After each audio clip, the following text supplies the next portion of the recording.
Hello and welcome to RGDS. It's myself, Paul Driscoll, aka the Drisk, and joining me today, he's back again, my usual partner in crime.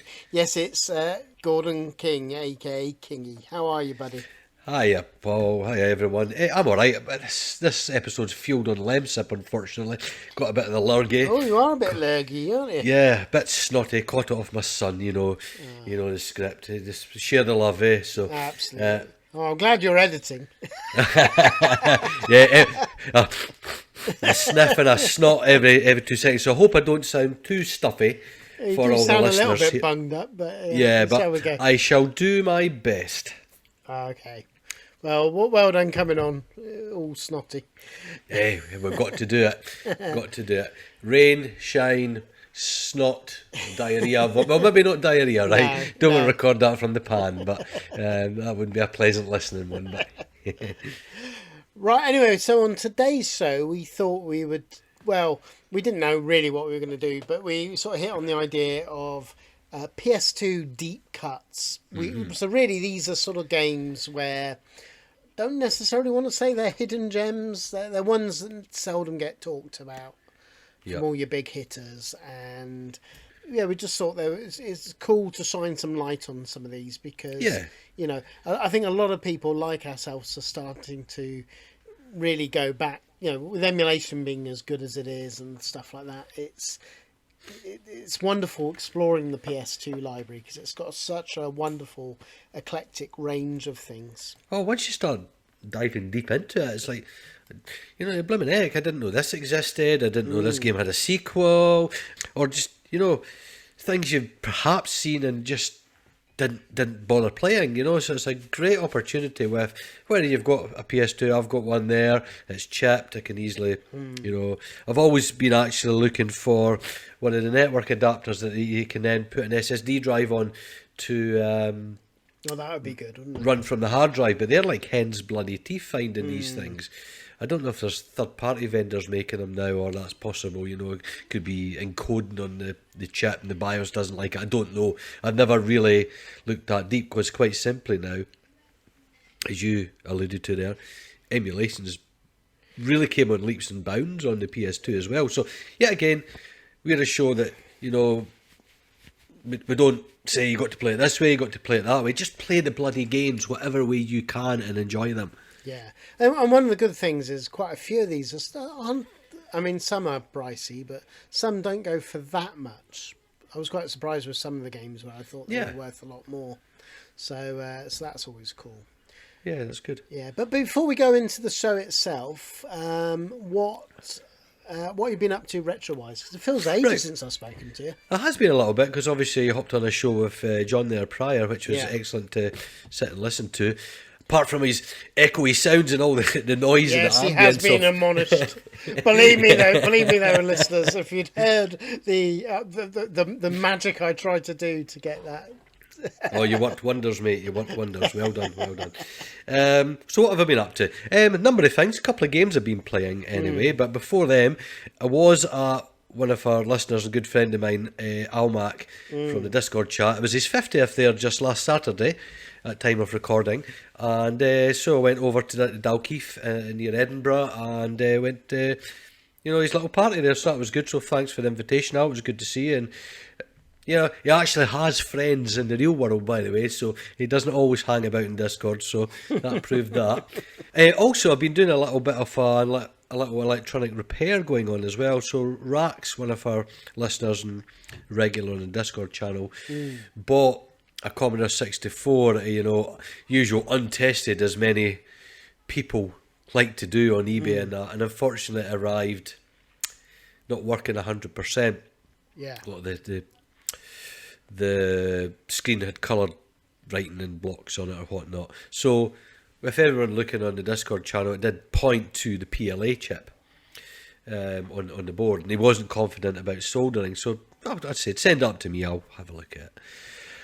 And so he had purchased one of the, you know, a modern PLA chip. You can't get the original ICs, so it's someone's, you know, made a new equivalent chip. Equivalent to it. So It's quite a wide chip. It's not your standard slim one. It's a double width, okay, 28 pins. So they've printed a little PCB with 2 smaller IC sockets. They're mounted on it. So that's fine, no bother. You know, I've got all the equipment there, a really expensive desoldering gun.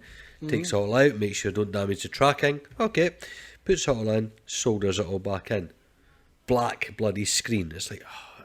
You know, and that's when you just like, have I made this worse? Or, you know, or is this now because of the electrical demands, you know, the current draw from the new chips is actually... Tipped over the edge, yeah. Yeah, tipped over the edge. There's another chip at fault, not that, you know, it's difficult. So I was speaking to him, so he had bought they're not that dear, there's a 8-in-1 Commodore 64 analyzer, puts it in the edge connector, but it's still a dead screen, so you can't see anything on display.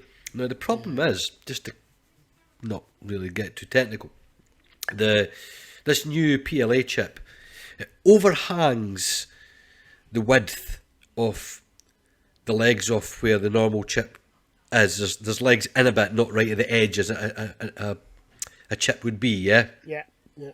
So you cannot see, because it overhangs the tracks on the top side of the board where the chip goes in. So it's a double-sided board. Now, you can flow the solder down from where the legs come through on the bottom side, but you hope you've flowed it all the way up because it needs to make track connections on the top.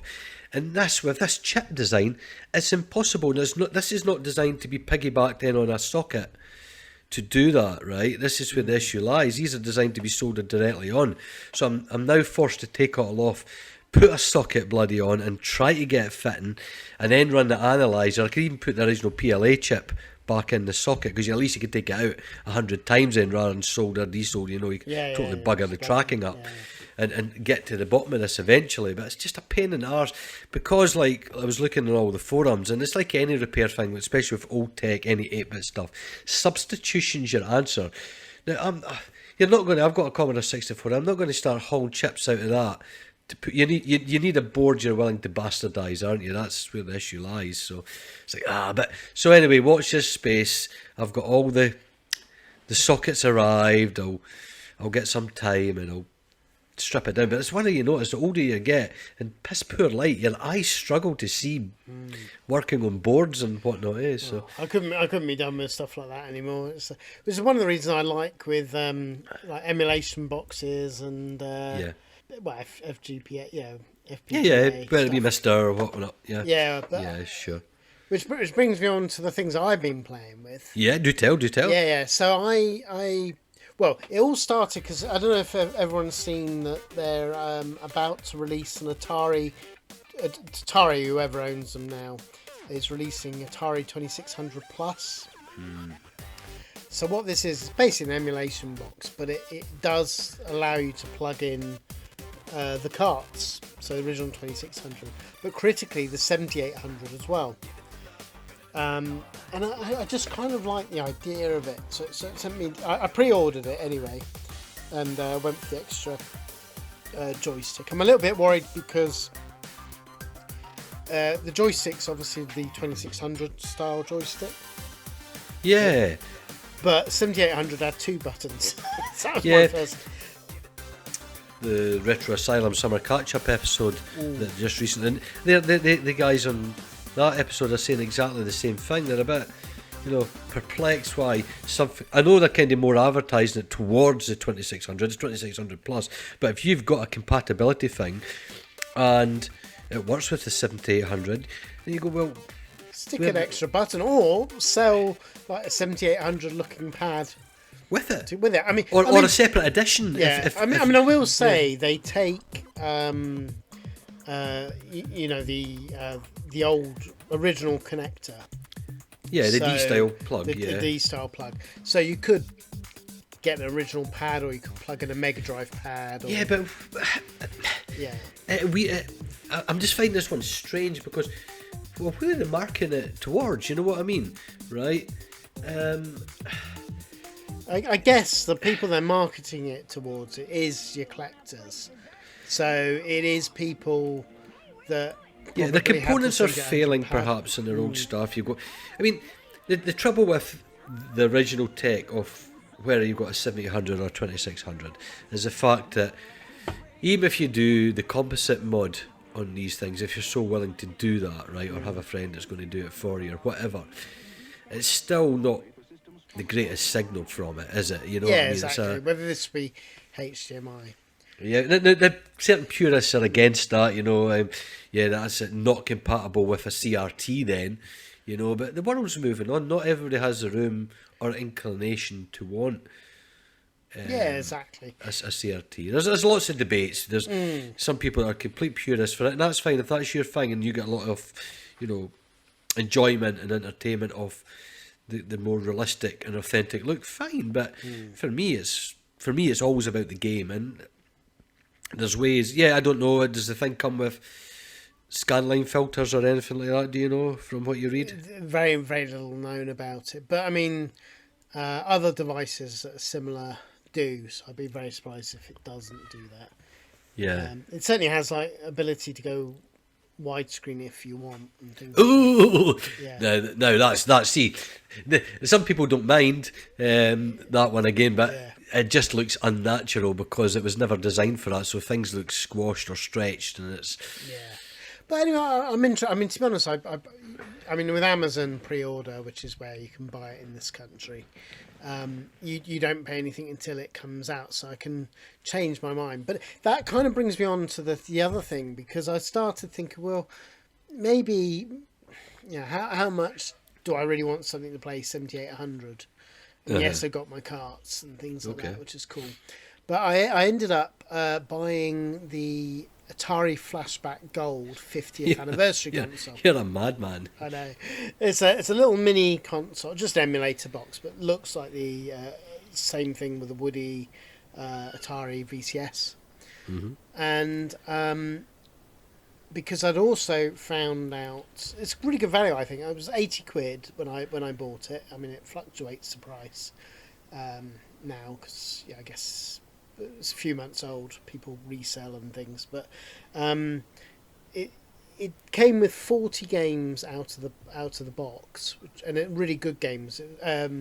Pretty much, actually more than 40. It was a lot. It was quite a lot of games that came out of the box, and third parties like some of the some of the best ones you like Activision and stuff like that.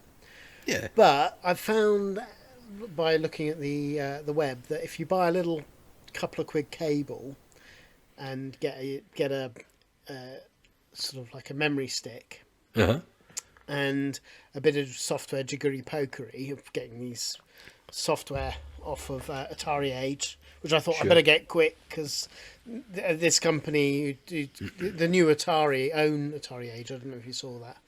Yeah. So I imagine these homebrew solutions might be taken off from that. I hope not, because it's kept the spirit alive. You know what I mean?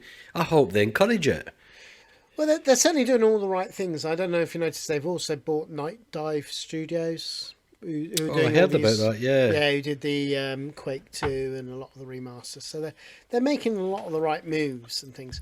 But I have to say, this Atari Flashback Gold comes with 2 pads and 2 paddle controllers. Cool. And with the chip on, with the sort of like the software hack, and you can make it appear in the menu. Someone's done where it basically you just take his game pack, which is pretty much everything, including all the homebrew, and it adds it to the menu. So you just see a long menu with all the box art, which is really cool. There's something very beautiful about the Atari cartridge box art, isn't there? There's something. If I was going to be a collector, it's one of these things I would like to, you've never opened, but it's just something on display that looks gorgeous about it. And I mean, the box itself, the cardboard, and even the plastic cartridge inside, it's beautiful. I must admit, I'm thinking of. I asked the game shop to ring fence some of the 2600 games because. I'm like you. I love the box art, and I think I will get this 2600 plus. In which case, it'd be nice just to have. I mean, I own some loose carts and a few boxes, but it'd be nice to just sort of start building that collection. It'd be nice. Yeah, because my good mate Rab, pretty much 100%ed his PAL collection. He spent That's years. insane. Yeah, for the, wow. Yeah, That's an spent years amazing- collecting it, and it was his treasured thing. I mean, as for the Atari is for many people, and I suppose it's worth a discussion on a further episode down the line here. So I won't go into too much depth. But I mean, for us of an age, it is our first real experience of home video gaming. Well, it's the thing. You came to it a bit later, though, didn't you? I came. Yeah, I mean, it was the thing that made me. I know I've said this story before, but it was the thing that made me become a retro collector. So That's I right. started retro collecting, and I had an Amiga at that point. Mm-hmm. And I always remember the very singular game of Crystal Castles on the that I bought a 2600 Junior, I think it was, Okay. and off a mate with loads of games. And I always remember playing Crystal Castle, which I'd never even heard of. As an arcade game or seen it before, to be honest.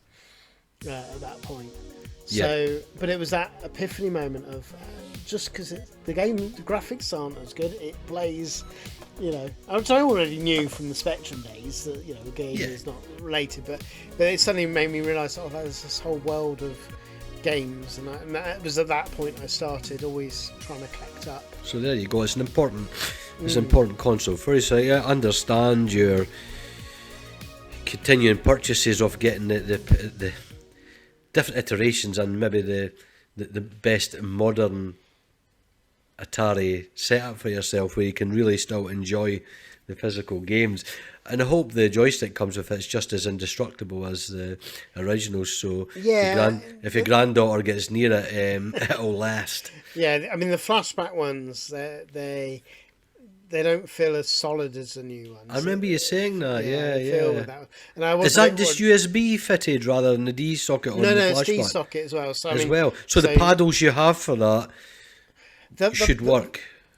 Yeah. I mean, so I've on the new system 2600 plus. Yes. I've also pre-ordered the paddles. Cool. Because you get another packing cartridge with some more games. Awesome. Do you own Warlords?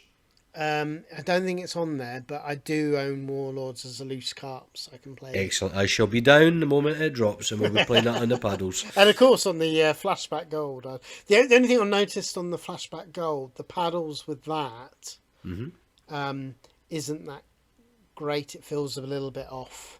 Right. Okay.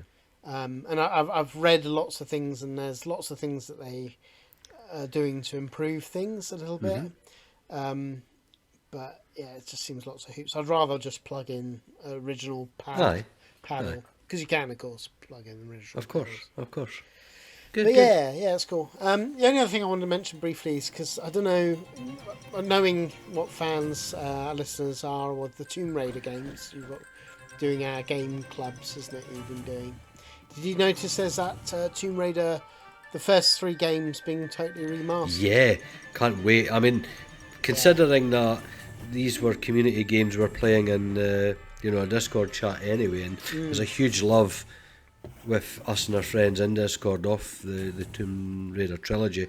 Even though they've played 1 and 2 and we're about to go into number 3, I'd happily, with a remaster, go back and play number 1 again. I really would. The anniversary one was okay, but no, it lost some of the spirit of the original. So I'm quite, if the price is right, I'm quite stoked for this. Yeah, and I like the fact that you can switch between where it looks like the original graphics and upscaled at any point, which is pretty cool. Yeah, no, quite right. It'll be good. No, I mean, I think a lot of people don't. I'm assuming it will retain the tank controls of the original series. Personally, it needs to be in that game because it's grid based. Jump between the blocks and all the rest. But that's not something to put you off the game. Personally, it's just I wouldn't like that to be tampered with. No, and that's the other one that I'm excited for is Horizon Chase 2. I have been. I'm playing it.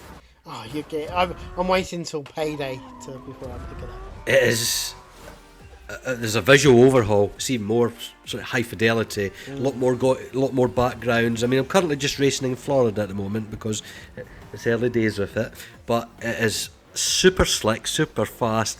It's exactly the sequel to that game with refinements, the same kind of music, the same vibe. Love it. You're going to really enjoy it, mate. Yeah, no, I'm looking forward because Barry Leach is on board with the game like Yep. the first one. So Yeah. no, I'm definitely on board. I'm being good. I'm waiting till payday and then I'll Yeah, it's currently discounted. Are you going to get it on the Switch or the PC?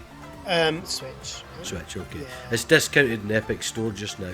It's £15 on there just now, which is not too bad. Yeah, no, it's I just want to make sure I really will play it with all the shenanigans of Unity that have been messing. I know this is the trouble. I mean, there's been a hot debate with that charging the developers for every download then of a game. But did you see it's retrospective as well? Yeah, well, that's a lot of shit. That. No, Yeah. I'll tell you why this is. And anybody could have predicted it. I forgot his name, but you know the one that was in charge of EA in the dark days when they just shafted the one that said that stupid quote of wouldn't it be good like 100 hours into the game if you could start charging the players for Yes, gun I clips? forgot all about You know that. that tosser. Yes, he's a He wanker. he owns Unity now. And Top-class cock. yeah, but they are gonna screw themselves over because all the developers will just. I mean, I know it's not easy, but any developer is just going to spend a little bit of time and just convert. Certainly, who in their right mind is going to develop new stuff on Unity? Yeah, the good thing about what Unity did was its export tools. You know, you build the one game, it exports it to Xbox, Switch, Windows, Mac, whatever. Yeah, I know it makes it right? easy, but yeah, there'll be other ones out there, won't there? Oh, there will be, or there'll be such an or uproar. Epic actually. I mean, Unreal can do. Yeah. Yeah, it just pushes other engines and support that way. It's just an insane idea, but considering the amount of people using that product. I mean, there's other ways to make your revenue from it, just not that. In retrospective, that's a real slap in the face. Yeah, it's real dirtbag move. Yeah. But they've. I mean, if you notice, it's quite funny. Sorry, no, we did go off on tangents. But if you notice, they try to roll it back. Say no, we didn't mean that. All the developers are like, say, yes, you bloody well did. You've shown your hand, because suddenly like everybody's like dropping them, and advertisers are dropping them, and Exactly. they've screwed the pooch. For sure. It's when you put accountants in charge. I mean, that's one thing I will say with Epic is it's still I forget his name now, but he's an out and out geek, isn't he? So, he's at least a gamer. The guy who owns Epic. Yeah, So, but it's one of these ones you log into Epic, take the free game for the month, then close your account down and go back onto Steam.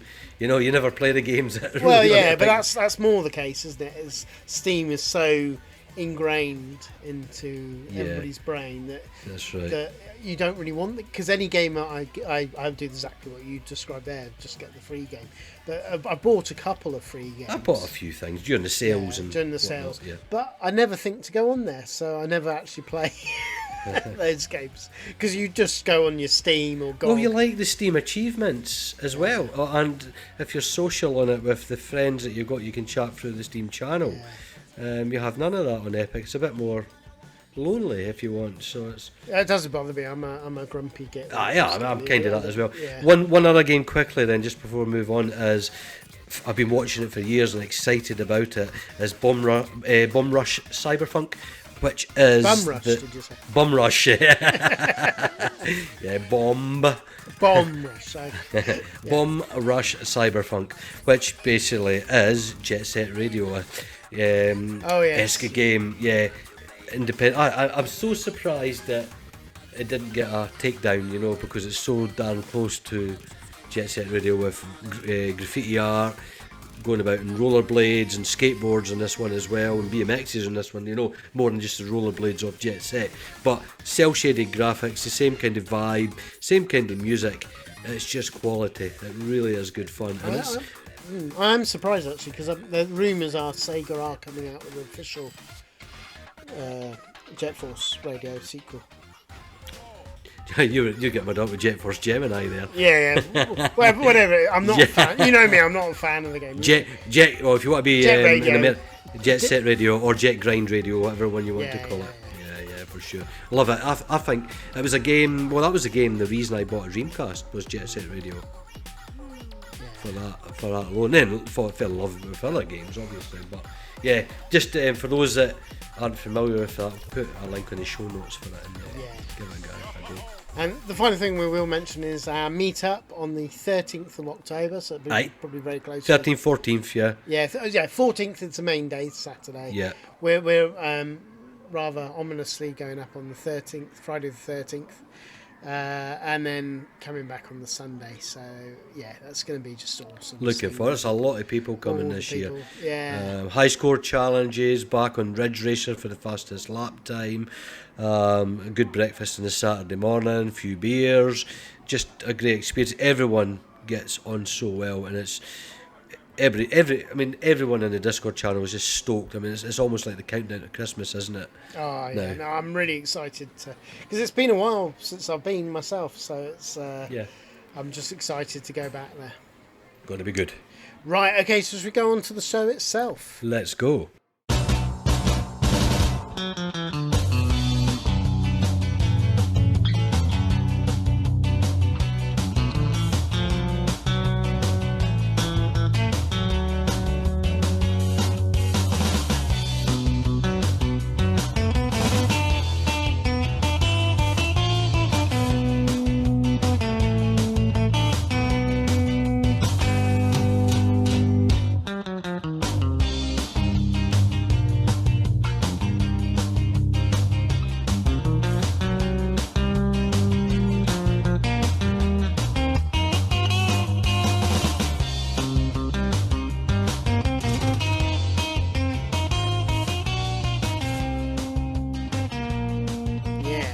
Right, okay, so as we mentioned, this is the PS2 deep cuts. So in other words, well, we were struggling with ideas, to be honest. But we thought we would do PS2 games that...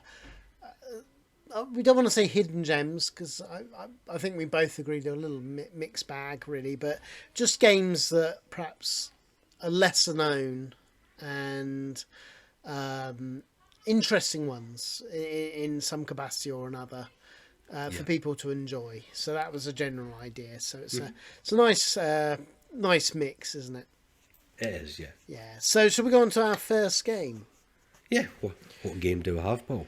Yeah. So I'm going with the original order that I think you'd given it here. So the first game is a real favourite of mine, actually, which is God Hand. This came out on the September the 14th. In 2006, which Not is long ago now. Amazing, yeah. And it only came out on the PlayStation 2. It obviously appeared on the PlayStation 3 as a sort of like digital sale. It's published by Capcom, and developer was Clover Studio, which really they had a short time in the sun, but every game was amazing. I mean, these are the people, before they did God Hand, they did View Fuel Joe and its sequel, and Okami. It's a great development studio. Yeah.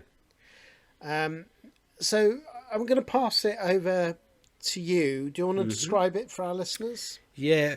I'm kind of gutted in one way that we're including it in this episode, because Rick and I were going to return with a Walk Right and Fright beat 'em up third episode, all in the realm of 3D, because we covered the 8-bit, 16-bit era, and then let's move on to the 32-bit, and then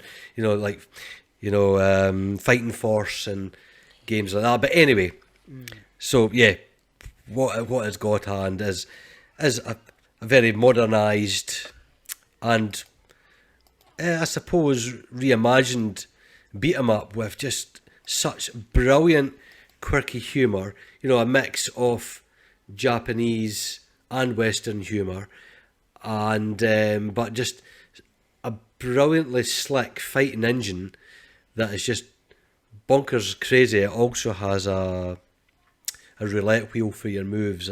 It spins round. It's a god reel, I think it's called in the game, isn't it?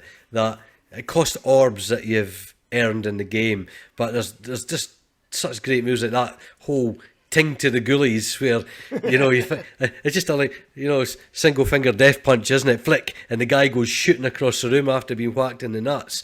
So that was Ballbuster. There's La Bomba as well, which you punch the ground and all just go launch on there. So it's very overly exaggerated fighting game, all based on a sort of fantasy western land, isn't it? It's all a bit strange, but a great selection of characters, brilliant boss fights, and of course, why is it called God Hand? Because the main character, I think, it's like he's not possessed by, but he's got an essence of the deity in him. So when you get the power up to a certain level, it's almost like power up, and his hand gets all charged around, and that's even more powerful for fighting the bad guys. It's just slick, it's humorous, out there crazy, and I think it's a up there, must have exclusive PS2 title. Yeah, unfortunately, it is quite an expensive one to buy because it is so well regarded. Mm-hmm. But I love the idea, isn't it? Because people are possessed by demons, so you also see the demons come up. Humor's great, but this is the real evolution of the best I've seen of 3D beat 'em ups. Yes, because you've got everything from the right stick will actually help you dodge, so you can do so.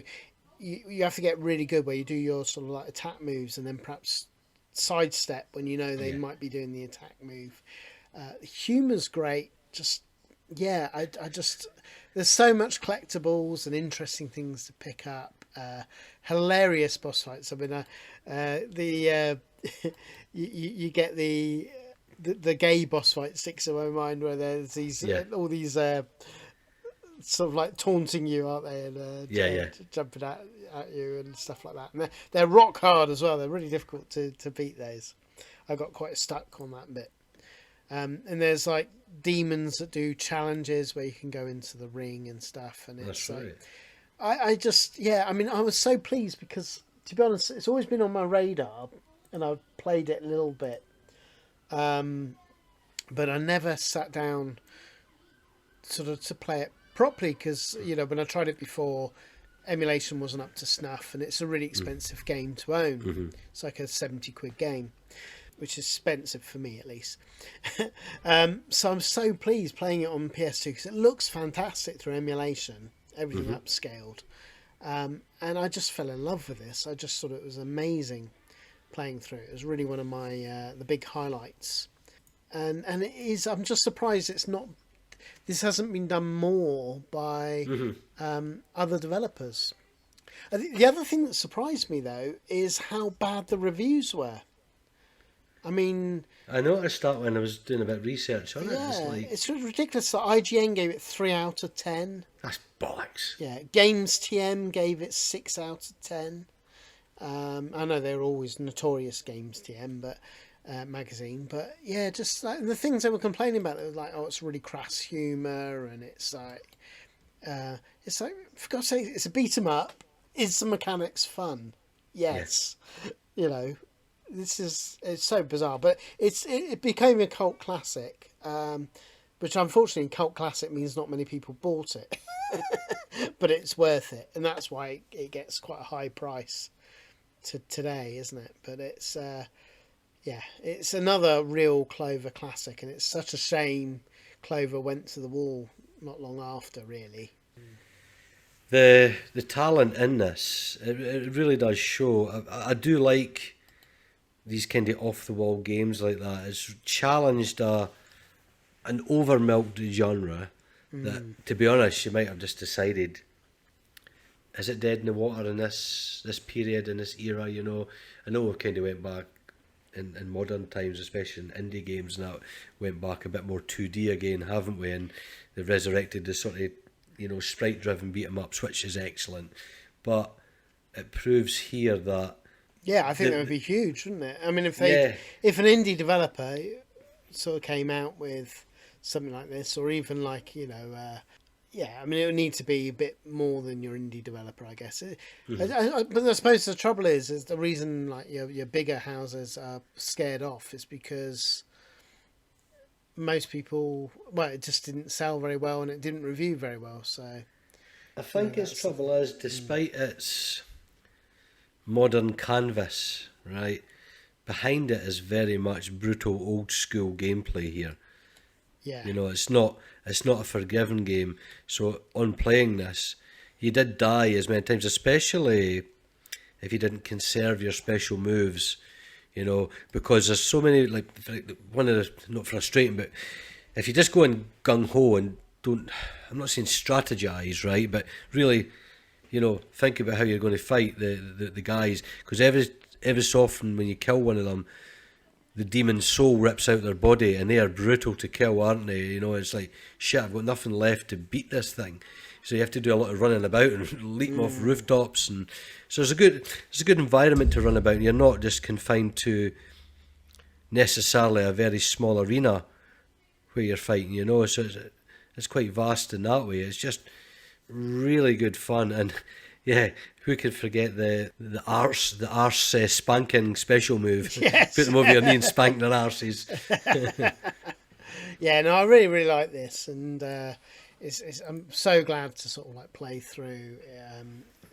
One of the most enjoyable PS2 games I've played, really, outside of like, you know, in this genre at least, more action genre. Yeah, Thought the I balance think was that well. I mean, it's not 100% perfect. I mean, there's a number of platform elements in the game, but the engine's more written towards fighting. So when you try to leap across moving rocks in the sky and stuff like that, it's a bit fiddly because the camera angle isn't really set up for that, you know, and neither is the jumping mechanic. But these are far and few between.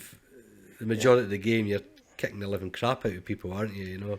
I mean, you're saying with the camera, I mean, that's the other thing, is the camera sometimes isn't in the right place, can get confusing, you know, in the throes of things. But you sort of like, you understand for the PS2 era, don't you? Really, with stuff like that. Yeah. It's just fun. That's the thing I love. And actually, because I've always been a huge fan of. Have you ever played Samurai Western? No.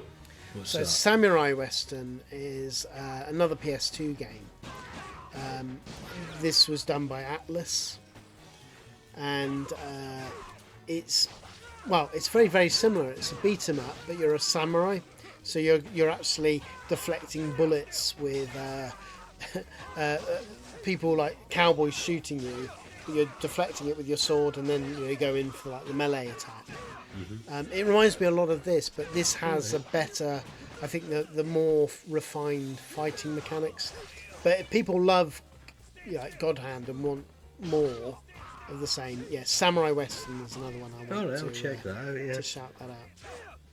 But yeah, no, this is one that I really, I was sort of, it was a shame. I mean, I got a few bosses in. I did quite well, but I didn't get to play it as much as I wanted because of just time. I knew all the other games we had to do. This is also the trouble with when we go up past.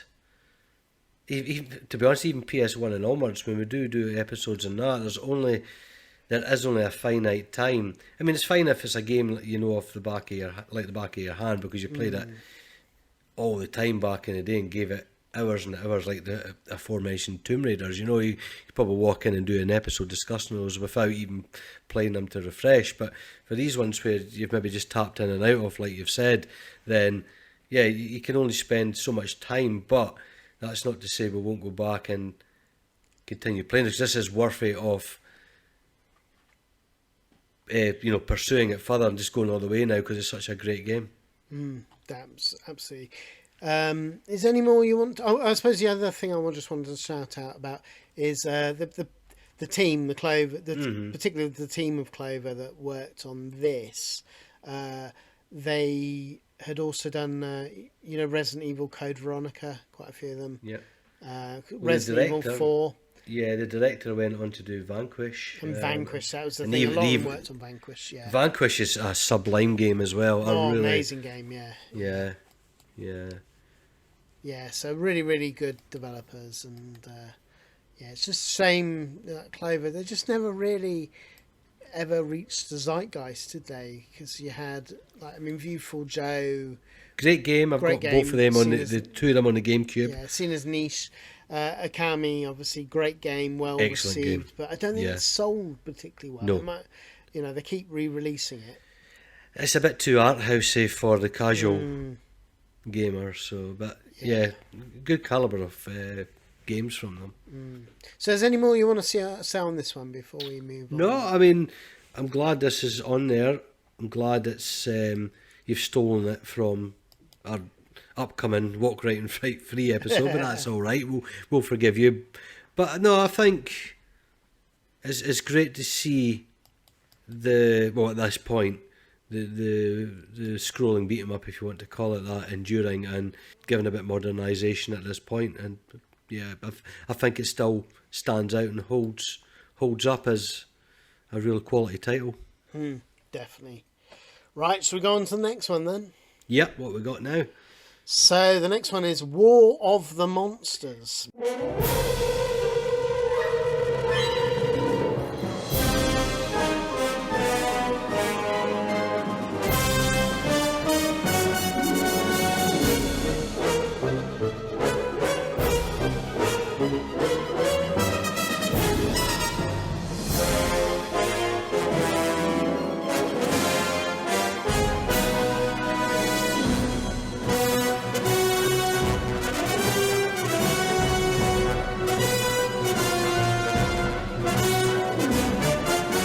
So this came out in 2003 and only on the PlayStation 2.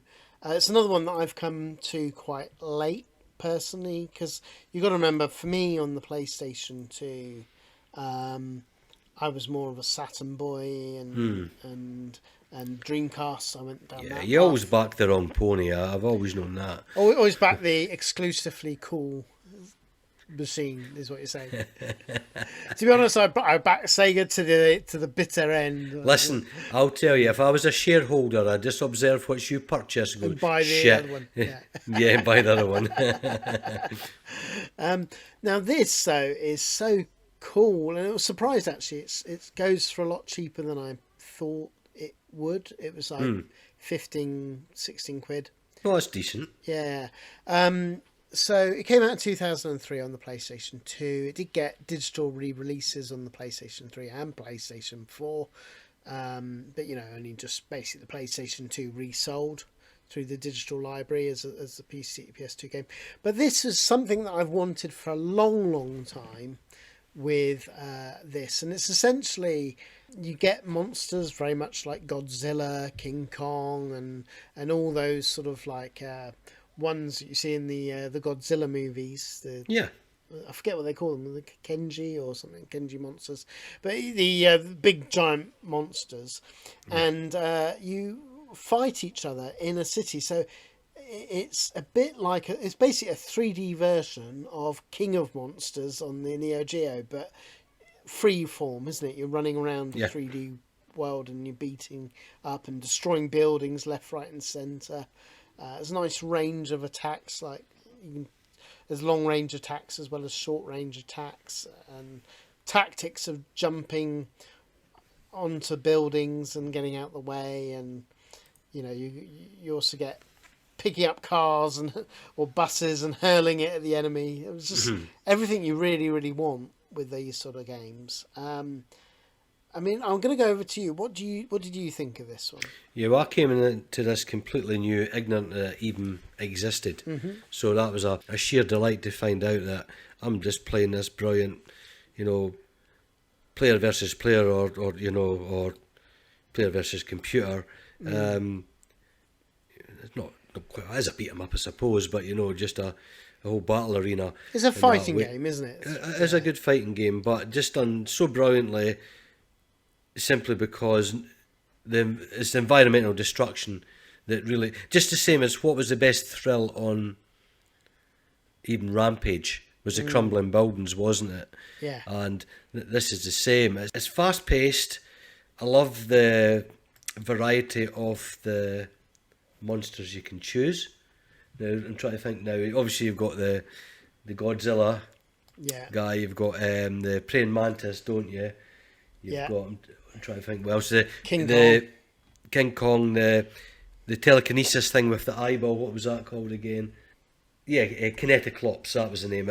You obviously got mutant ants, Magmo. So you've got big giant robotic suits, or so the range is excellent. Just typically and graphically looks like 1950s America, doesn't it, or wherever it's you're fighting in of this time, and it's just such brilliant destructive fun, either with the long range weapons, as you said, firing at them, hurling the cars, the fire trucks, and all the pedestrians are all screaming and running and scattering it, aren't they? It's just It's it's awesome. tough. And one of the things that I didn't get a chance to see, but I'm definitely going to play through it, is apparently one of the unlockables. Because there's unlockables like a robot, Robo 47, but you also get an unlockable for Sweet Tooth. You know, the main clown character on Twisted Metal. Oh, of course, yes. Yeah. So I just think that's kind of like cool.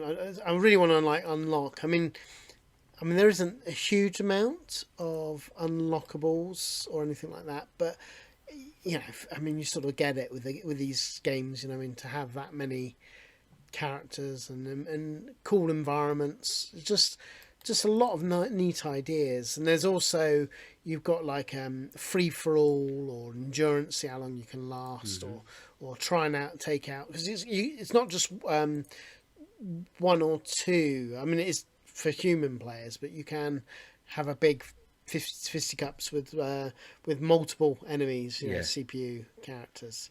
I just sort of, I mean, what did I think of it? I thought it is really, really cool and it's really, really good, but I just can't help but feel, the balance was, I mean, it's so difficult, wasn't it, to Very take difficult. out the enemies. That was, say, got a little bit frustrating. I imagine more fun, perhaps, if you're playing it with a human player, where it's both of you are the sort of same way. I think that's where it would come into its own, personally. Yeah. But I really love it. It has so many great ideas with this, but I'm just amazed no one's ever picked this up to do a sequel. Because I mean, this is what most gamers have wanted for the longest time. I mean, you said like from Rampage onwards, isn't it? But I mean, King of Monsters. It was a rubbish fighting game, King of Monsters, on the SNK and the Neo Geo, but us kids loved it because it was big monsters fighting in a city and destroying the city. And this takes it to another level. So I had a lot of fun with it. And I wasn't surprised actually that the main lead designer on this is a real favourite of mine, Kellen Hatch.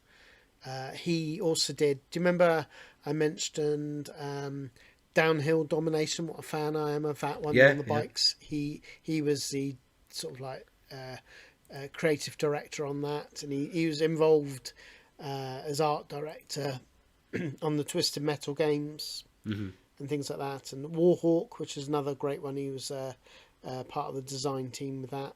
So really, really talented. Oh, that's talented cool. person. I think where this game's biggest failing is beyond the cityscape of like the first level. Yeah. It peaked too early, right? Because there's subsequent levels with less to destroy, like the airfield or volcano like Los area. Angeles, It's just not as fun. There's just something about, like watching those old movies or even modern movies. It doesn't need to be an old one, where that destruction is just as much a part as the monsters fighting, jumping up, climbing up the skyscrapers, watching them crumble down, and just the tactile feel of lobbing the vehicles either at your adversary or at the buildings themselves. So the other arenas, the battle arenas, you want to call them that, seem to pale in comparison. That's all in some ways, that's all you need, is that one cityscape level. Just give me more skyscrapers, more buildings, more areas in it, more zones, just to completely destroy. That's the fun part. Yeah, no, I agree. I mean, I mean, that's the trouble. You're right. Is that really the cityscapes is when it comes into its own, isn't it? Once it goes into other environments, like more alien environments, Yeah, or have there's just less to destroy. Even the nuclear power station thing, or whatever it is, it's just a bit. Okay, there's the chimney stacks to destroy, but you're surrounded by. It's a smaller area to battle in, so it's like it's not quite cutting it the same as the impact of the first level. So I'm happy just to not progress and just remain at the beginning and just have that fun battle. I mean, yes, I think that'll change perhaps with fighting against mates. I need to try that. That'll be a good one. Yeah, I certainly well love this one, and it's one that everybody's always clambering for a sequel to be made. And again, I'm just surprised indie developers not picked up this idea of just have lots of monsters fighting. Yeah. Well, even with what did when Warner tried to resurrect all his horror series, what do you call it? What was the Dark Universe? Oh, Dark Universe, Universe, yeah. Wouldn't that have been a great opportunity to try things like that with this? I don't know. Yeah. Well, that'd be more your Warners rather than Universal, because Universal did Dark History. That's what I meant. Universal, sorry, not Warner. But Warner are the ones that did the ones you're probably right, because they have done Godzilla and I'm getting them all mixed up, aren't I? King. But you're right. I mean, but you don't need an official King Kong. No, you don't need. You'll never get sued for having a big ape. I mean, I don't know why, but it just never seems to. Because the Universal tried that and they failed horrendously with Donkey Kong. And the great ape show as well. So rather funnily, wasn't it? They'd actually let it run out of copyright. King Kong. I mean, obviously, I reopened it, but that's why Nintendo, they couldn't sue Nintendo. There you go. But you're right. I mean, I think it's got a great idea with this. But you're right. Perhaps it needed more of that fun. Famous cityscapes. So imagine, Tokyo, New York. I suppose. See, the trouble is now, post September the 11th, there's always a bit of sensitivity to show crumbling buildings and destruction like that a bit, and I understand that, you know what I mean. So it's kind of a thing people have moved away from. But changing it to a different game, right? Red Faction Guerrilla is one of my most favourite games of all time. Why? Because of the physics of destroying the buildings and watching them all crumble down. Just Cause 3 has the same kind of idea in the physics. You can completely destroy things and watch it all collapse. I love that kind of physics in the game. It's just as much as enjoyable as the battling, and that's the bit I like in it. Is on that very first level, I'm back at a game. They nailed it there. The rest of the levels, good but not great. Yeah, well, definitely recommend it, and particularly the fact that I was really surprised that on average it's around about 16 quid to buy a fully boxed of this game. In fact, I'm looking now, buy it now. £13.95. See, Friday night, few too many whiskies. Oops. Yeah. Clicked on it. Oops. Well, I probably will pick it up because I am trying to, with the PS2. I mean, I got rid of a lot of the ones that I picked up and try to make this kind of curated list, are you? Yeah, I'm really trying to make a curated list. That's why like Downhill Domination. When we did the that PS2 racing Hidden Gems. Yeah, it was a great episode. That, yeah. I picked up most of those to own as well because I just love them so much. Okay. But you're not getting God Hand, just this. Well, yeah, 70 quid's a little bit much for. Particularly when emulation. Garden owns it. He maybe doesn't want it. He'll just give you it. Garen's probably got about 12 copies, isn't he? Probably, yeah. Anyway, so shall we? Any more you want to say on this one? No, I'm good, mate. Thanks. Oh, the other thing is music's by Tommy Tallarico as well. Obviously Tommy Tallarico did lots of like Earth, Wind, Jim music and many tunes that are well loved. The Terminator Mega CD music. So it's not really his best work. It doesn't really stand out here. And you wonder how much of he always puts his name on things, but it's the studio. He sort of Andy Warhol's it, didn't he, back in the day? in the later days, where it was his studio, so it was done by him and his group. But anyway, so any more you want to say on this before we move on to our third game? I'm good to move on. Okay, so the third game, I'm going to struggle saying this. It is Bajingai, the Forsaken City.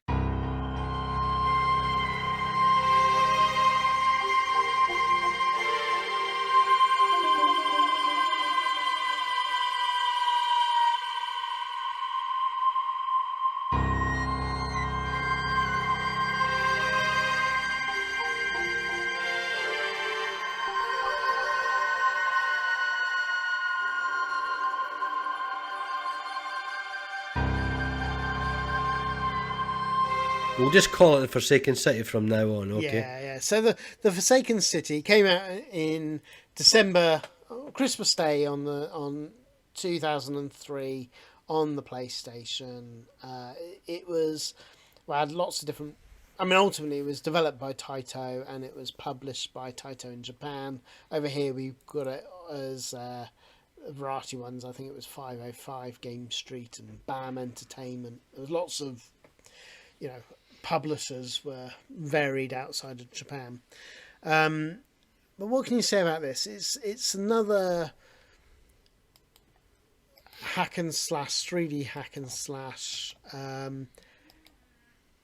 It's got a nice idea with this. You basically play. I think he's a bloke. He's got a bloke voice. He looks likes very his makeup effeminate. a little bit. Yeah. Though, yeah. But he basically, I don't know. You're up slashing demons, isn't it? There's a whole typical Japanese long. It's post-apocalyptic. Yeah. Do people care enough for these kind of stories? No, not really. Basically, it's run round demons and slash them with your sword. And what a great summary. Rinse and repeat. The one thing I will say with it, and this is, I went through a whole trajectory path with this one, where I started off thinking it's the coolest game ever, because it's got really smooth animated attacks, nice variety. I mean, it's similar to the God Hand variety, where you can. I mean, with God Hand we didn't mention you could use weapons to throw things and explode things at the enemy. Whether this is some of the sword work just looks so cool. But before I go into more of what I felt with it, what did you feel with this one? Yeah, it's another one that's completely new to me, and I think I came in with the same thing as you. I thought it was very slick. The colourful, visualised sword strikes just looked superb. It's very the fighting mechanic is very slick in it completely. It's satisfying as well. It's quite satisfying, isn't it? You really feel that your weapon hits its target on the enemies that you're fighting on it. The rest of I suppose it's post-apocalyptic, but the rest of the environment tends to be a bit more drab and less colourful. So there's him prettied up with his mum's makeup that he's stolen out of her cosmetic bag. I think he's got his grandmother's clothing on. And I mean, he's a rainbow of colours basically. I mean, the swishes, the swipes, he spins, he tumbles, everything. It's great. You can do this all day. This is brilliant. But the environment in that way, it kind of remembered me of Nightmare Creatures a little bit. Yeah. In the end, ultimately highly repetitive. But there are good Prince of Persia moments in the game if you persevere, right? Especially past the first few levels. Right, there's a lot more platform. You have to do a lot of wall runs, wall run, leap onto the next wall, run along that, get up to the high height. The trouble with that is fighting with the camera angle sometimes to perfect that and knowing exactly what where you need to leap in that. But I still did find it a very enjoyable game. I liked coming in, it was new to me. I think you kind of feel that its origins originated perhaps in the PlayStation 1 era. It feels more like a game from that period, but with the engine and the visuals that the PS2 can give you, I think. Yeah, I mean it's 2003, so I mean compared to a lot of the other games that we're talking about, they came. It's still. I mean, it's middle of the. It's not a later release, is it? I guess is what I'm saying. I mean, it's been around a couple of years, isn't it? For me, the problem I have with it, I really actually the beat of attacks was actually quite enjoyable. But the levels were too many monsters, and it always was you must like clear out.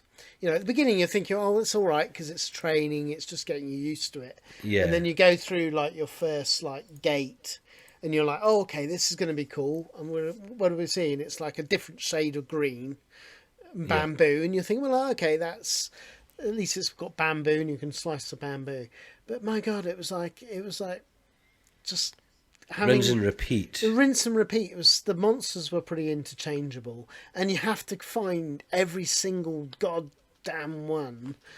The map itself that you can bring up is kind of pointless because it only shows you where the exit gate is, nothing else. Yeah, it doesn't show where they are. So I mean, the amount of time I wasted like running around, aimlessly wandering, just trying to find the last, because they only tend to appear when you're in the right area. So it's not like you even see them until you. It's just like that's right. It's like you might hear them in the headphones, or yeah. And it just annoyed me a bit. I mean, one thing I will say, it's another one that goes pretty cheap. Really, I thought this would be an expensive one. Yeah, well, I've seen a mixture. I mean, I've seen brand new, apparently unopened, £14.95. But then I have seen others with it. Charging 40 quid, so I don't know. I don't know, but it's a sort of mixture bag. But yeah, I think it's a pretty good game. I'd rather save up and buy God Hand. It just was a bit repetitive, I think. No, I mean, I definitely didn't like this because I think I got some Bushido Blade vibes from it as well. Just being, I suppose maybe it was just in the fog in the game because it's got a lot of misted out areas and whatnot, and it brought back that kind of memory. But I was very impressed with the fighting mechanic. I just thought this is really, really slick. It's just that even the variety of the enemies isn't. I mean, everything looks the same pretty much on each level. Okay, maybe it changes up a little bit, but if it's like, oh, it's just more of this, more of this. There's not any environmental. Yeah, it just seems so bizarre why they didn't. Because, I mean, to get the core mechanics down as such, I mean, if it just had a bit of variety to the levels, I think it could have been a real classic. It's almost like they got the fighting mechanics down pat and then just shoehorned really boring textures and things. Yeah, because if you look at a game that came out about the same time, the Soul Reaver, Legacy of Kain, Soul Reaver, it wasn't just about fighting, it wasn't just about sucking the souls in. There was so many excellent environmental puzzles, and even the boss fights weren't necessarily about brawn. You had to use your brains as well. This is all, martial arts fighting all the way through. For some people, I'm sure this will be their jam, and they'll just love this completely. And, I mean, it deserves to be mentioned in the episode, but it's by no means a bad game. It just... I couldn't be arsed playing it all the way through. That's the truth. Yeah, I mean, I've got, to be honest, when both me and Charlie played it when he came round as well because he wanted to try some of these games, and he wasn't impressed with this one. He went on that same arc that I had gone on, where it was like, oh, this is actually quite cool, but then. When you were on our like second or third sort of gate, and it was just more of the same, he was just like, "No, I'm done." And for Charlie to say he's done with the game he's quite tenacious. He usually gets into a game and get addicted, but with this one, he was just like, it's just because even when you go up against like the bosses, you think, "Oh, that's going to be good," but it's exactly the same mechanics, really, just like sort of bash the buttons and carry on, isn't it? Yeah. But yeah, no, I mean, for quick bursts, I think it's all right. It's worth a little play. Mm-hmm. As you say, it's not a bad game. It's just not. I think we got spoiled with the wonder that is God Hand. Yeah, possibly. Yeah. But it was nice to come into something new that I hadn't seen and played, and I'm always open for that. And I did get quite a lot. I mean, to be honest, in saying that I found it repetitive only by my own tenacity of, going through. Oh, I must have got up to level 5 or something like that. So I did play a massive chunk of it. It was the wee hours of the morning. I was just in that kind of, zoned out mood. Sometimes you want that. Sometimes you want that, don't you? Where it's just sort of like mundane. Yeah. Bit of That's fun. It's a good way. It is a bit mundane, the game. That's a good point, and that's. But sometimes you're in the mood for that, isn't it? You just want Yeah. a bit of simple. I think so. Yeah. Simple fun. Yeah, you don't have to go into a menu all the time. There's no inventory management, or just play and kill. Yeah, absolutely. Right, okay, so we go on to our next game then. Yeah, sure. So for this, to be honest, I'd always wanted to put it on the list purely because I'd never played it before. I love my kart racers, and I thought it would be a good one for Kingy because rather stupidly on my part, because I'm not that into the music that you're into, I thought, because it's done, was it Earache, isn't it? Earache Records, in conjunction with Records, conjunction with those, and Kart Racer featuring Earache Record tracks. I thought, you'll be all over this because it's a bit like death metal and stuff like thrash or whatever. I mean, I don't know the different types, and yeah, I mean. Playing it, so it's called Extreme Metal Racing. It came out in 2006, October 2006, so it's still quite late in the day. It only ever saw a PS2 release and on Windows as well, and it's done by Data Design Interactive Limited. And it's, I mean, how do you describe it? It's basically, it tries to do sort of hellish worlds, and you're racing around a variety of crafts. There's the one that everyone always chooses is the guy with the hammer. Yeah. There's a whole variety of different sort of like vehicles, and you can run over zombies to gain extra sort of like energy and power ups. You can attack the other craft and go through sort of like different hellish landscapes, all of course set to very heavy metal. I mean, it's why they call it extreme metal racing. Yeah. Now, well, before we go in the game itself, because you said this isn't the sort of music that you like, so No. describe what is, because it all sounds the same to me, if I'm honest. Yes, Dad. It's got a good beat to it, son. Yeah. I mean, obviously licensed with the Earache label, those familiar with that, and some of the listeners will be in and are into the street. I'm more hardcore post-metal kind of stuff, that's what I mean, or grew up with your Metallicas and Anthraxes in the thrash era, but I'm more New York hardcore these days rather than anything else. It's just more akin to punk than metal. But on this, you have everything from Godflesh, Cathedral, Napalm Death, Morbid Angel, Mortis.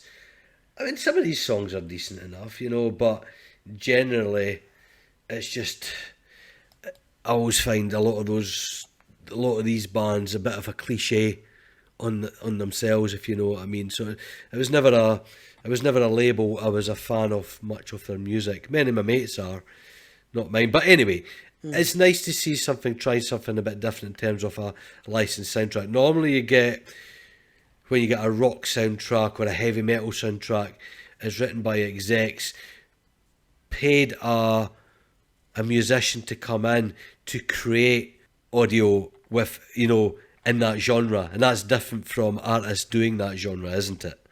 That's the difference. So this one is live touring artists. You've got all these, most of them are still on the go today. And if that's your thing, then you'll get a lot out of the soundtrack. Absolutely will. The game itself, it's got that kind of, yeah, again, it's quite a bit of a kind of Mad Max post-apocalyptic meets Carmageddon kart racing thing, and it's a budget game. Let's be honest about it, isn't it? It's not fully refined. It's a bit clunky to control in that, but the hellish and demonic worlds look quite good. The tracks are all twisted and confusing.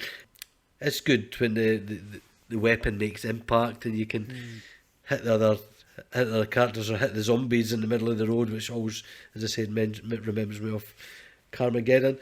It's reasonable fun, I would say. Yeah. I mean, for me, it kind of grew on me, this one. Okay. So to begin with, I probably made the mistake a lot of people will do if choosing the guy with a hammer, because he's got a big hammer and it looks cool. Yeah. But he I don't know, controlling him I found really frustrating and clunky, because it was like slow to respond. Slow to respond, and it was difficult to, like, every time you swipe the hammer, it was usually too late to do it. As I changed cars, however, I think one of the battle wagons, I actually started to enjoy this less as I mean, obviously there's always the vehicle combat bits, but I started treating it more like as you would Road Rash, where it's try and race it, but also attack where you need. You're right, it is a budget kart racer. The music side of things wasn't my particular taste, but it was in keeping. I kind of liked it. It was nice to see sort of like rock and heavy metal locations that you see on these like you often see on like a lot of sort of vinyl and things like that sort of come to life, isn't it? These hellish landscapes and things and you know, sort of fountains of flame and things. And it's always satisfying running over zombies. So yeah, it's not the greatest game, you're absolutely right, but I think partly because I just enjoy arcade racing, and partly, and that at its heart it still is. Yeah, and it's not, I mean, it's not it is clunky. I think you hit the right nail on the head with clunky, but it's good. It's got the speed up pads, and yeah, I had more fun with this than what I thought I was going to have when I started playing it. Like a few tracks in, I was like, "Oh god, this is really rubbish." But yeah, it certainly went up to average but enjoyable. And it's another one that, you know, I mean, I've seen a variety of prices. I'm seeing here, that's an Italian one, but I guess it's fine. It will work because it's Europe. There's another one there's quite a few from Italy, which are like only sort of like a couple of quid. The expensive postage. That's from one in the UK. But yeah, I suppose around about 20 quid game, I think, looking at this for the UK, by the time you add postage and things. So it's not too bad, really, I guess. Would I buy it? Probably not. But I'm glad to have it on the emulator to sort of like play our way through. Did you try rather than the racing, the battle arena? I did try it. I didn't like it as much. No. It's tried to capture remember when Destruction Derby first came out on or more so Destruction Derby 2 came out on the PS1, the battle arena, and that was really good, wasn't it? But this, it's just a bit mayhem, and it's just a bit less fun, really, to be honest. But yeah, no, I had more fun than I thought I would with this one. So it was a good one to do. Any more you want to say on this one?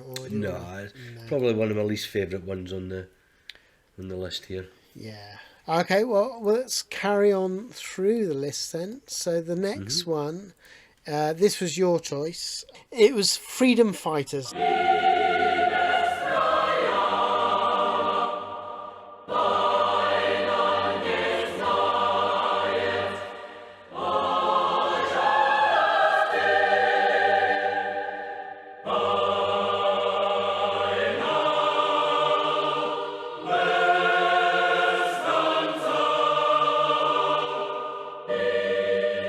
And I know it is well regarded. It came out in 2003 on Windows, and it came out on GameCube and Xbox and PS2. So it was an Electronic Arts game, and of course it was done by IO Interactive. Of course, most famous today of the Hitman games and Kane and Lynch, and a lot of the developers were involved with the Hitman games as well. So it's got good pedigree. So I'm going to pass it to you because you've probably got the memories of this one. Yeah, absolutely. I mean, admittedly, this is not exclusive for the PlayStation 2. And back in the day, I played it on the PC. And I loved it so much. I thought it was an incredible game for its time. I just found it really immersive. So basic plot is, it's a kind of alternative history where Russia's invaded America. So they've taken over territories in New York or Manhattan, whatever you want to say, and you're a plumber minding his own business as you do, and all of a sudden he finds himself a leader of the freedom fighters, trying to liberate the zones captured by the invading forces. So yeah, it's a third person shooter game, and you're just running about navigating the streets of New York, and you can control, once you recruit squad member games where you can use the D-pad. It could be attack, you point at an area, or defend, or whatnot else. So you have to use them. I'm not very good at that side of it. I'm kind of a one-man battler on that. I couldn't give a shit about the others. I've never been like that. But I just love the idea of the urban warfare in the game, and how some of the zones are interconnected from each other. So you can look at the map, you can go between even though there's two separate missions, say it began between the police station and the post office, and you have to run between them to complete the kind of combination. So you could be near the police station, there's a sniper on the gas tank, and so you have to find an alternative route to put a bomb to blow up the gas tank. So there's some shooting, there's some, and mainly as well, sabotage, guerrilla-based missions as well.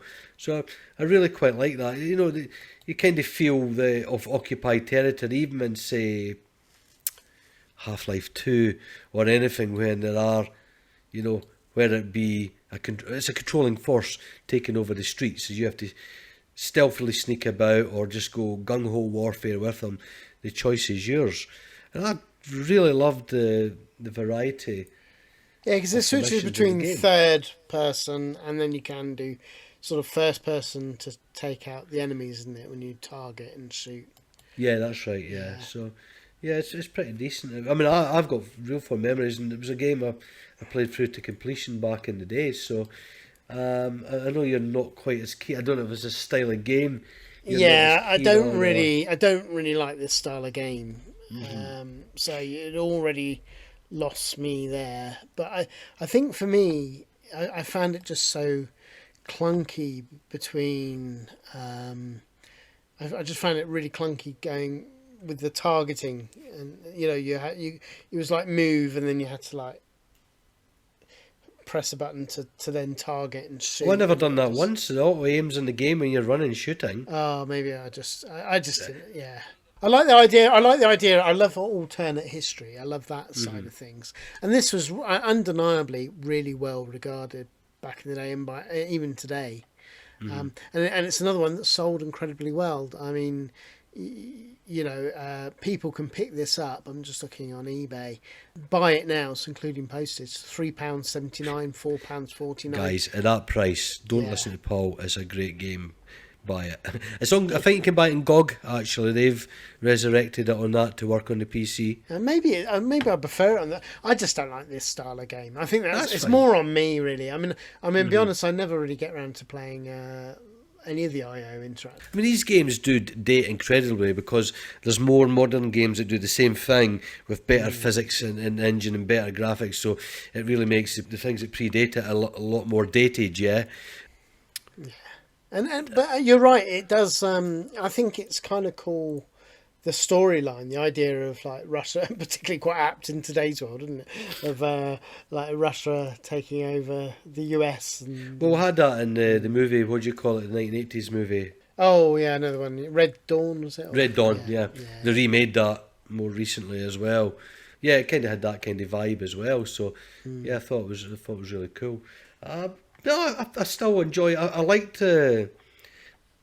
See me, I'm not the biggest shooter fan in general, but I thought the closed fights in this, so where it be, like in the police station, was good. It kind of remembered me, in Terminator 1, when Terminator's in the police station trying to get Sarah Connor and just shooting everyone, and there's offices and cubicles and whatnot else. It just felt like that. You were in there, and the ammo is generous on easy mode, because I'm a wimp. Yeah, always choose easy. Yeah, definitely. So I think the close quarters combat is really enjoyable on this. I'm not in too much into open field shooting or whatnot. To be honest, I don't really play that a lot of gun games these days. I'm just bored in general. But going back to this, it brought it all back to me, and I was just thoroughly enjoying it all the way through. Yes, I mean, I can't deny it's really well loved. I mean, you mentioned it's on GOG and Steam. It's £11.39 on both. I mean, that's full price. Obviously, could wait for a, and it does look a lot prettier on the PC. Yeah, but these games back then weren't joypad compatible. So you'll find those, unless you use a third party client like Joy2Key, you'll be mouse and keyboards, which for made me that game. You're singing to me. I like that. Yeah. I mean, that's actually one of the reasons I like this style of game. Yeah, it's a good point. Shooting games with an analog stick, even first person shooters, I'd rather play mouse and keyboard, because that's how I grew up playing them. Yeah. Now, I've got to admit, I am clearly in the minority.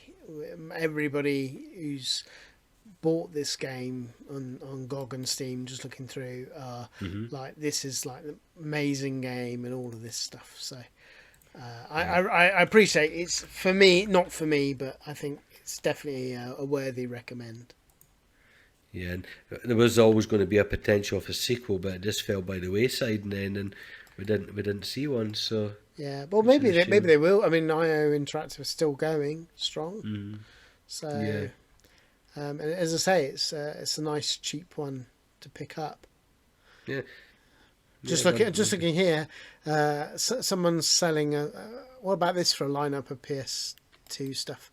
So you got Starsky and Hutch, Freedom Fighters, 24 the game, which I love, World Super Police, which is actually really, really good, and Pete Jackson's King Kong, including postage, £8.99 for the lot. See that King Kong game? It's actually all right. Yeah, it's quite good, isn't it? The King Kong game. Yeah. I'm not saying it's great, but it's for that price, that bundle for that price, that's pretty decent. Never played the Starsky and Hutch game. I've got it. I got it for the local thrift shop was selling it for £1, so you can't not buy it. Starsky and Hutch. Get a few beers in. Right. Get a light gun attachment if you've got because you can actually attach like a light gun and play 2-player. So you have one person doing the shooting using you need a a light CRT gun. for that though, wouldn't you? You need a CRT, yeah. But if you got that set up, it's such a laugh. Listen, if you're having a drink with your mate, you wouldn't even realise you can't shoot for shit whether the thing's even plugged into your PS2 or not. You entertain yourself with this. Yeah, true. Yeah, it's a bit of fun. It's quite good. Okay, fair enough. Cool. Right. Okay. So shall we go on to the next game then? Yes, please. So this was another one of your choices, and one that I'd like to hear, your history of, is The Suffering. It came out in 2004. It came out on the Xbox, PS2, Windows. So your big ones. It came out published by Midway and developed by Surreal Software Incorporated. Yeah. So do you want to sort of describe it to our listeners and why you chose it? Yeah, well, this is a game I just got absorbed in back at this time. Didn't help I was going through a bloody divorce from my first marriage at this point, so it was quite a dark game, and I just in a dark mood, and I just played the absolute crap out of this. So what is it? It's a first or a third person perspective game. You can choose that option, which not a lot of console games at that point gave that option. Wherever possible, I always choose third person. I much prefer that. I think it's especially not when it's, if you're mouse and keys, fine, but when it's on the PlayStation or whatever, then control it a lot easier on an analog stick, seeing the character. So you play the main protagonist called Turk. Now he's been put in prison for a crime he says he has no recollection of doing. It's the murder of his wife and his daughter, which is quite a dark thing in the first place, you know. And the game, it's subdued lighting in the game anyway, and it is an action horror game. So he's put in the cell, an earthquake happens, you go, what the hell's going on? And then all creatures start appearing. So it's very much like Hellraiser-like that kind of happens. Now, all the monstrosities that appear in this prison are manifestations of how they were executed. So if they were guillotined, they've all got blades on them, you know, and they can slash them. There's people that would be in the gas chamber, there's people that were hung. So think of any means of execution, people shot by the firing squad, electric chair, whatever. That's how they manifest as bad guys. And your guy basically has to survive and escape from the prison. Now there's morality choices in the game where you'll find fellow inmates or prison guards as you're trying to get your way out in situations where either you can kill them or they're going to get killed. And this has an influence on basically ultimately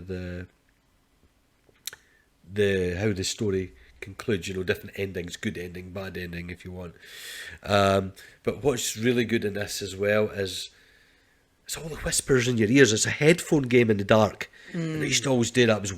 It was when I was playing it in winter time, and I always just in my man cave in my old house where I lived. Always had a man cave, by the way. I was lucky enough to have that. Darkened room throughout winter, and just playing this and hearing the whispers of "do it," and it's your wife's approval. You're hearing her voice in your head whether you should kill the guy or not.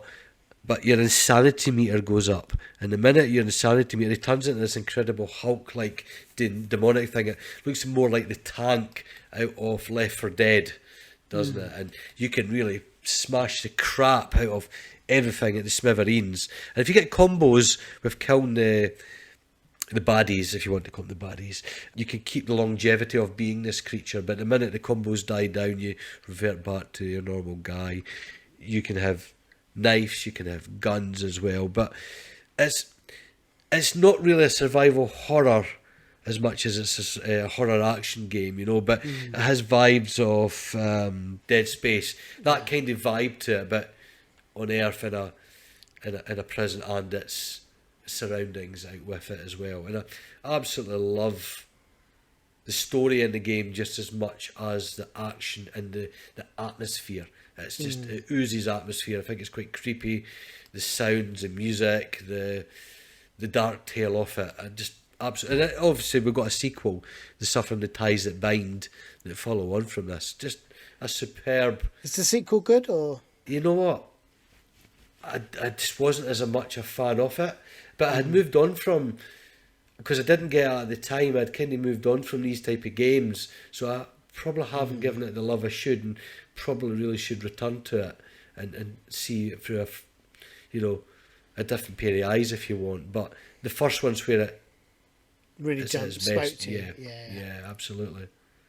Yeah, Play yourself. I mean, for me, I get with all what you're saying. It's just simply just not the sort of game that I was in the mood to play. I mean, I've got to be in a special mood to play horror games. Okay. It's not one I gravitate to. Yeah, I like you're talking about the different sort of like whispers in your ear, kill him or do other things, and that was kind of cool. And as you say, turning into that beast is really like that sort of like the Hulk character, isn't it? It's quite cool. Yeah, I mean, it's one that, to be honest, I probably didn't give it enough time with, if I'm honest. It was, I played a few levels through. The bits that I played felt a little samey. I wasn't really there for the story, so I was skipping all the cutscenes, Okay, which right, probably okay. didn't help. No. I can see actually if for third person and first you got the first person sections as well, like you can choose, can't you? Yeah. I no, it's clearly it's well loved game, just not my cup of tea. I think is really what it is. It's nice to see as you get a little bit further, watching videos and things, because a lot of it was in the prison, obviously, but Yeah. at least there's some outdoor sections I Yeah, can it see, does. and it like a boat You section. do feel a good sense of progression because it's not just all in. If it was all in the prison, the same, same crumbling painted walls, it would get a bit monotonous. You do feel the urgency of wanting to escape, and it is back to the Left 4 Dead kind of comment. It's like going. I used to play Left 4 Dead or Left Dead 2 all the time, and you maybe have 4 stages to get to the safe room, and eventually, the helicopter will come and rescue you. There's that kind of progressive urgency to try and survive, the will to survive to get to that end. Will he see freedom? That's will he be emancipated from? And it always bears the question. Well, if he turns into this dark monster, Yeah, it's do always you kill questionable. yourself? Are you controlling? Yeah, are you controlling the dark character or not? Yeah, yeah. Oh, that's kind of cool. I mean, it's another one that's kind of cool that it's goes for a reasonable price. On eBay, PS2 version is like £11.60, including It's all right. buy it now, quite a reasonable price. You can also get it on GOG for £8.09. So it might be one, and you can get the sequel as well, Yeah, which is also £8.09. So decent. yeah. I mean, yeah. I think if people love their more action versions of survival horror, Yeah. and you like your horror, I think you'll be all over this. It's just not a genre that occasionally I'm in the right mood to do, but I mean, I just never was in that kind of headspace for Yeah. these sort of games. Yeah. What about things like Silent Hill and games like that? Would you more play those over Well, this? I mean, Or even to be honest, then? even then with Silent Hill, I played it way back when. I think in my Retro Asylum days, actually, I played it for a Halloween special, and I did appreciate it. But then I think it was Halloween. I was in that mindset. Okay. It's such a classic, but I've tried to play the start of Silent Hill 2 a couple of times. And Oh, I love Silent Hill 2. yeah, with I everybody think say it's their favourite. incredible Yeah. game, yeah. Yeah, it just I'm just a bit of a wimp with horror, and I found it difficult with this because obviously having my granddaughter. For sure, because it's quite violent, it's very gory. Yeah, I wouldn't And play it even the round her, so sounds, I yeah, really yeah. struggled to play this one because it was like it was like I thought I just got myself into the mood because I'm doing night shift as well. So I thought I'll just woken up, get myself in the mood to like play it, and then of course as soon as I started playing it, the granddaughters and that are back, and I was like, oh, I have to take it off because I'm not going to give the little one nightmares. Sure. But really good people behind this, particularly sort of written by Richard Rouse III. Now he's done loads of things. I mean, one he did the. Do you remember the Dreamcast era Centipede? I love that game. He was a designer of that. But he did the 2 Suffering games. But he also did Quantum Break more recently and State of Decay 2. So he's quite involved with things. And bizarrely, actually, the director Alan Patmore, he went on to do Costume Quest and Stacking. And most recently, all as sort of like director role, or producer role. He did Moon Scars, which is another good indie game recently. See, I was never sure if it was Moon's Cars rather than Moon Scars.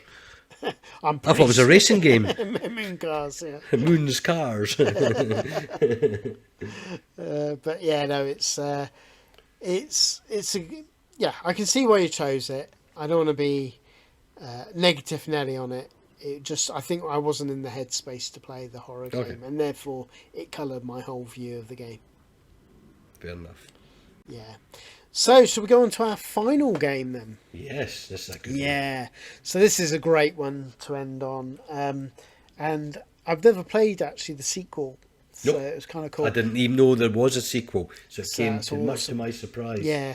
So basically, we chose Maximo, but we chose the sequel versus Army of Zin.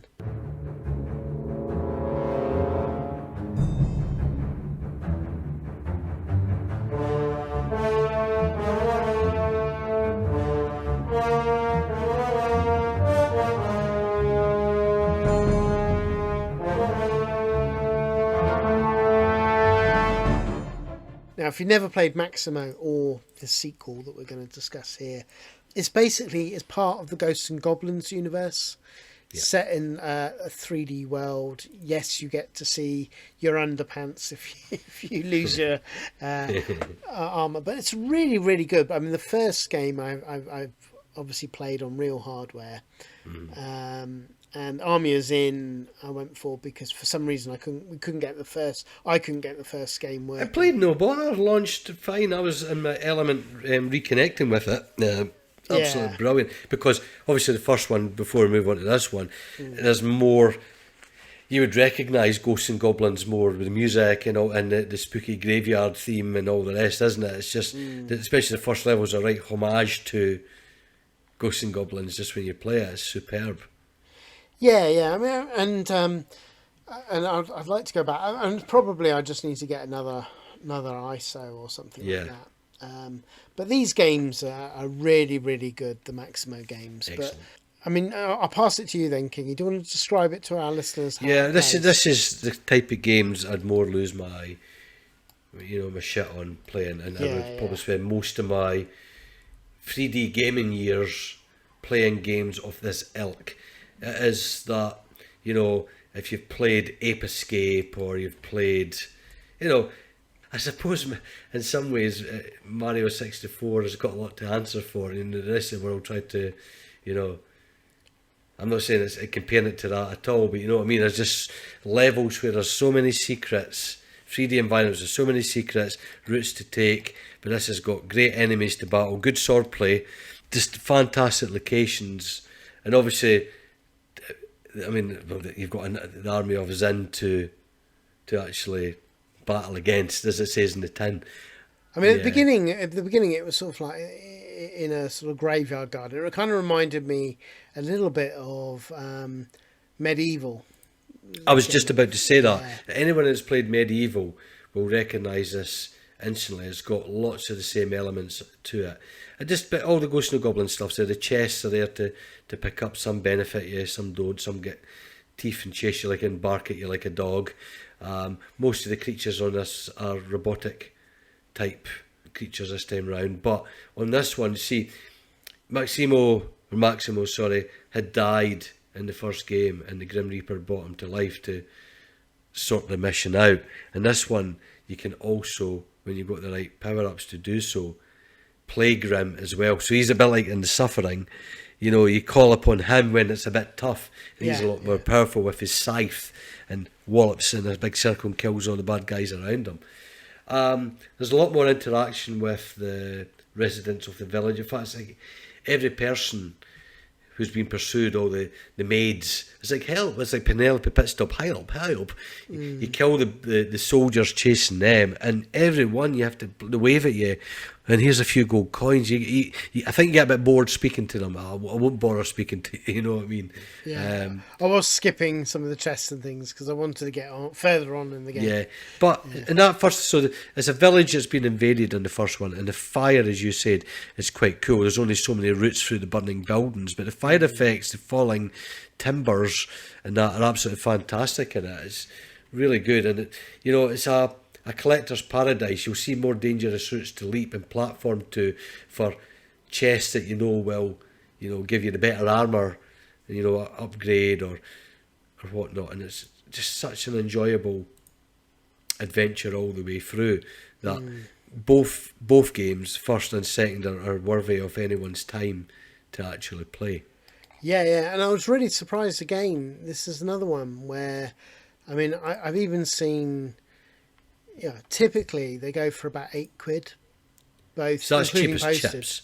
Yeah, I would definitely recommend both of these. I mean, I owned the first one. I don't think I physically owned the second one actually, just because I hadn't seen it out in the wild. Yeah. But I would have definitely picked it up if I because I loved the first one so much. Yeah. Both I'd highly recommend. It's just a huge amount of fun. I mean, again, because Charlie had a go at all of these and as well, and What did he think of them?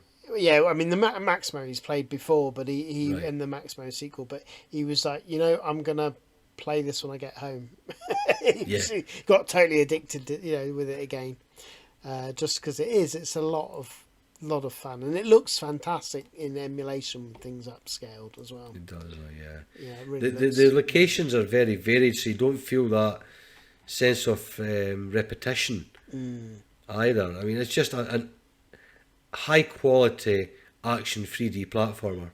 Yeah, and really good pedigree. I mean, the senior game designer of this is Dave Ralston. Now, he basically was the person that did in the arcades for Atari, Indiana Jones Temple of Doom, 720 Degree, Rampart, Haunting, Skitchin. He also did. Well, I suppose they're the big ones for his early days. But we've talked about games like Haunting and stuff like that, haven't we? And we all love Rampart and 720 Degree. Well, 720 Degrees I never got on with, but just really good. And some of the people like the associate game designer went on to work on Halo Infinite and things like that. So it's. I think it's a great game. I agree with you. The music is. I mean, it's strange because it's another Tommy Tallarico studio, I should say. So I don't know how much is it of his, but you're right. I preferred the music of the first game. I thought it captured what the original game was. It's not like it's bad music, but it's not particularly memorable. The trouble is, I mean, a game like this is probably at the same time you would have had Devil May Cry and Ninja Gaiden all coming out on the PS2 at the same time, and I think with the caliber of those titles alone, people probably more opted for, because they're more serious action type games. But to me, this is the type of game I always enjoy. Semi-cartoony, not cutesy, but not overly serious. It doesn't take itself serious. Oh, it's great character design, isn't it? Yeah, absolutely. But the level design is fantastic. In fact, there's some levels on this that are far more refined than the first one. I would say this is easier than the first game. I'm still not saying it's easy. I'm just saying it's easier. There's a difference. I mean, bloody the graveyard in the first one, when you're just learning the ropes. How often did you die when an earthquake happened and a bit of floor rose or a gap to lava appeared? It's like, bloody hell, it attacks you with everything. This one guides you a little bit more, and it's a bit more obvious what routes you need to do. How you get there may be challenging, but you know what you need to do in each of the screens and each of the levels. Yeah, and I would love to see a remaster done of these games. Oh, absolutely! Imagine, These would be great. I mean, it looks amazing upscaled on through but emulation. modern textures and whatnot. But can you imagine modern textures, a bit more cell shaded? Well, I don't know. Maybe cell shaded would be wrong, but because the character designs, I wouldn't want them to both of the enemies and the main character. Yeah, and it never gets old. It never gets old seeing him run around in underpants as well. No, not at all. I think the mechanical enemies in this just look fantastic, because they're all powered on human souls. So you see like a glow, like a brain above the robots or mechanical beings' heads. But there's so many different designs of them, and it just look fantastic. I like that when there's a theme, and it's not quite steampunk, if you know what I mean, but there's elements of it on it, and it just looks absolutely fantastic. And he looks out of place like a Roman centurion, doesn't he, in comparison to all of this. Yeah, yeah, he does. Yeah. Oh no, I'm glad. Yeah, a huge fan of this one as well. This is Yeah. definitely one that I want to sort of like carry on playing myself Yeah, as well. I'm in the mood just to go back to the first game first. Actually, Mm. I need time and just sit and go. This is the game I'm going to play. It is only about 5 hours long, as games were. That's a good length of time because now I'm going into games at 100. Like, well, the new Zelda game is like, when am I going to have the time to Yeah. complete this? But I do have 5 hours to spare on a game and progress quite rapidly through it and enjoy. I know. So I really want to play. Because I love my sci-fi setting. I really want to play Starfield, but I just know I just won't. Yeah. I won't. It's open world. I just haven't got that kind of time. But you're right. A 5-hour game. That's not so bad, isn't it? But Yeah. no, really, really good one. Really good one. So they were our lineup of games. So that's quite a good little lineup there. Is there any honourable mentions that you want to mention? Yeah, for me it'll be the sequel to Drakan or Drakan, however you want to pronounce it.